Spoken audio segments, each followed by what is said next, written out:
Assalamualaikum warahmatullahi wabarakatuh. Selamat pagi anak-anak. Bagaimana kabar kalian? Ibu harap kalian sehat selalu dan tetap semangat belajar ya. Berjumpa lagi dengan saya Wahyu Novita selaku wali kelas 5B. Pada kesempatan pagi hari ini kita akan belajar tema 5 subtema 3, keseimbangan ekosistem. Sebelum kita lanjutkan video pembelajaran ini, alangkah baiknya anak-anak untuk like, komen, dan subscribe channel ini ya.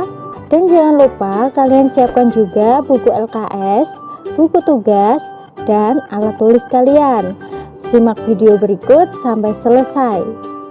Materi yang pertama PPKN yang terdapat pada buku LKS tematik halaman 289, 291, dan 294. Toleransi beragama. Contoh-contoh toleransi antar umat beragama yaitu tidak memaksakan agama pada orang lain, mempersilahkan pemeluk agama lain yang ingin beribadah, menghormati pemeluk agama lain yang sedang beribadah, mau berteman dengan orang yang berbeda agama, mau bekerja sama atau bergotong royong dengan pemeluk agama lain. Toleransi beragama di Bali. Antar umat beragama di Bali hidup dengan rukun. Hal tersebut dapat dilihat pada tradisi ngejot, di mana warga yang sedang merayakan hari besar keagamaan akan membagikan makanan kepada tetangga yang berbeda agama. Ngejot adalah tradisi unik di Bali, berupa tradisi memberikan makanan kepada tetangga yang berbeda agama pada peringatan suatu hari raya. Melasti adalah upacara penyucian, arca-arca, simbol dewa, dan sebagainya di laut. Ngaben adalah upacara pembakaran jenazah pada masyarakat Bali yang beragama Hindu. Wawasan Nusantara. Sumber wawasan Nusantara yaitu Pancasila dan Undang-Undang 1945. Wawasan Nusantara sangat penting untuk mempersatukan bangsa Indonesia. Bangsa yang bersatu tidak akan mudah terpecah belah. Tujuan wawasan Nusantara adalah menjaga persatuan dan kesatuan bangsa Indonesia. Jadi, hal yang paling diutamakan dalam wawasan Nusantara adalah persatuan. Pertanyaan untuk kalian, sebutkan sumber dari wawasan Nusantara.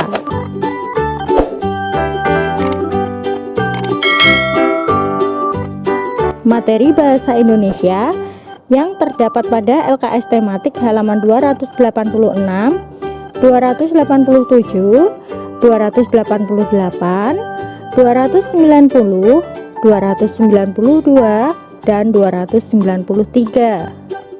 Menentukan pikiran utama dalam teks. Hal yang perlu diperhatikan saat menyajikan pikiran utama sebuah teks bacaan dalam bentuk peta pikiran atau mind map, yaitu kita harus menentukan tema teks bacaan terlebih dahulu. Selanjutnya kita harus menentukan pikiran-pikiran utama dalam teks bacaan. Terakhir, kita dapat menyusun pikiran-pikiran utama tersebut dalam bentuk peta pikiran sesuai urutan paragraf. Tahap-tahap membuat pertanyaan berdasarkan isi sebuah teks. 1. Bacalah teks dengan seksama, kemudian temukan hal-hal penting yang dibahas dalam teks tersebut. Pilihlah kata tanya yang sesuai dengan isi teks. Susunlah pertanyaan dengan menggunakan kata tanya. Agar dapat memahami informasi dalam sebuah teks, kita harus menyimak teks secara seksama. Pertanyaan untuk kalian, bagaimana cara memahami informasi dalam sebuah teks?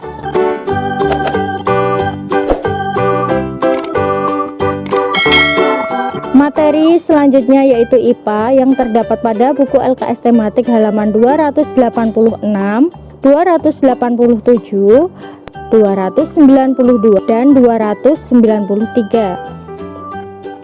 Kegiatan manusia yang mengganggu ekosistem. Ekosistem terdiri dari dua komponen, yaitu komponen biotik dan komponen abiotik. Komponen biotik adalah komponen yang berupa makhluk hidup misalnya manusia, hewan, dan tumbuhan. Komponen abiotik adalah komponen yang berupa benda mati, misalnya tanah, air, udara, dan sinar matahari. Ekosistem dibedakan menjadi dua jenis, yaitu ekosistem alami adalah ekosistem yang terbentuk secara alami tanpa campur tangan manusia. Contohnya danau, sungai, laut, rawa, hutan, dan padang pasir. Ekosistem buatan adalah ekosistem yang sengaja dibuat oleh manusia. Contohnya waduk, akuarium, sawah, dan kebun binatang. Kegiatan manusia yang mempengaruhi keseimbangan ekosistem. 1. Penebangan dan pembakaran hutan. 2. Perburuan hewan liar di hutan secara sembarangan. 3. Penggunaan pupuk buatan dan pestisida berlebihan. 4. Membuang limbah dan sampah sembarangan. Cara menjaga keseimbangan ekosistem hutan. 1. Tidak menebang pohon di hutan secara sembarangan. 2. Tidak berburu hewan liar di hutan secara sembarangan. 3. Tidak melakukan reboisasi pada hutan yang gundul. Contoh interaksi yang terjadi dalam ekosistem di hutan. 1. Seekor badak yang makan daun-daun muda dari tumbuhan di hutan tempat tinggal sebagai makanannya. 2. Seekor badak minum air dari sungai yang mengalir di hutan. Nelayan tidak diperbolehkan menangkap ikan menggunakan bahan peledak karena bahan peledak dapat merusak terumbu karang dan mematikan makhluk hidup lainnya. Pertanyaan untuk kalian, mengapa nelayan tidak diperbolehkan menangkap ikan menggunakan bahan peledak? Materi selanjutnya yaitu IPS yang terdapat pada buku LKS tematik halaman 289 dan 290. Potensi Indonesia sebagai negara maritim dan negara agraris. Perbedaan kondisi geografis mengakibatkan terjadinya perbedaan budaya dan keanekaragaman hayati setiap wilayah. Secara geografis, Indonesia terletak di antara dua benua, yaitu benua Asia dan benua Australia, serta di antara dua samudra, yaitu Samudra Hindia dan Samudra Pasifik. Akibatnya, Indonesia terletak di tengah-tengah jalur perdagangan internasional. Hal tersebut sangat menguntungkan Indonesia dalam hal ekonomi. Indonesia memiliki lahan yang sangat luas dan subur, sehingga sebagian besar rakyatnya bekerja sebagai petani. Oleh karena itu, Indonesia disebut sebagai negara agraris. Indonesia dijuluki negara maritim karena memiliki wilayah laut yang sangat luas, dengan hasil laut yang melimpah.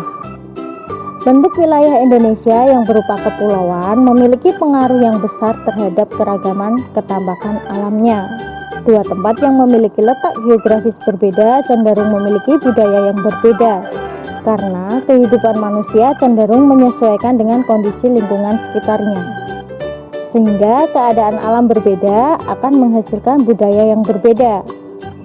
Selain itu, pengaruh dari masyarakat lain juga mempengaruhi perbedaan budaya tersebut. Masyarakat yang tinggal di daerah pinggiran cenderung lebih banyak mendapat pengaruh dari masyarakat yang tinggal di pedalaman. Pertanyaan untuk kalian, mengapa Indonesia dijuluki sebagai negara maritim? Materi SPDP yang terdapat pada buku LKS tematik halaman 288, 293, dan 294. Keunikan topeng Nusantara. Topeng merupakan tiruan wajah atau tokoh dengan karakter tertentu. Topeng digunakan untuk menutup muka dalam sebuah pertunjukan. Topeng dapat dibuat dari bahan kayu, tanah liat, logam, ataupun bahan-bahan lainnya. Langkah-langkah membuat topeng dari kertas koran. 1. Membuat sketsa dasar wajah berbentuk oval pada selembar kertas karton. Lalu, berilah tanda garis berupa titik-titik sebanyak 8 bagian pada sekeliling sisinya. 2. Gunting sekeliling sketsa sesuai garis yang telah dibuat. 3. Lipat dan tekuk sketsa wajah berbentuk oval, kemudian gabungkan menggunakan staples satu per satu. 4. Gunting kertas koran menjadi lembaran-lembaran kecil. Tempelkan guntingan kertas koran pada dasar wajah topeng yang telah dibuat. 5. Tentukan posisi mata, hidung, dan mulut sesuai wajahmu. Kemudian berilah lubang. Setelah itu, buatlah bagian-bagian wajah seperti alis, pelipis, hidung, dan mulut dengan menggunakan cara yang sama ketika membuat bentuk dasar topeng. Hanya saja ukurannya lebih kecil. Setelah selesai menempeli bagian-bagian wajah pada bentuk dasar topeng, tempelkan kembali guntingan kertas koran ke seluruh wajah topeng sehingga topeng menjadi lebih keras dan tebal. 7. Berilah warna pada topeng sesuai kreativitasmu menggunakan cat air atau cat poster atau cat kayu. Yang terakhir, berilah lubang pada bagian ujung kanan dan kiri topeng, lalu masukkan tali atau karet. Pertanyaan untuk kalian, apakah kegunaan topeng?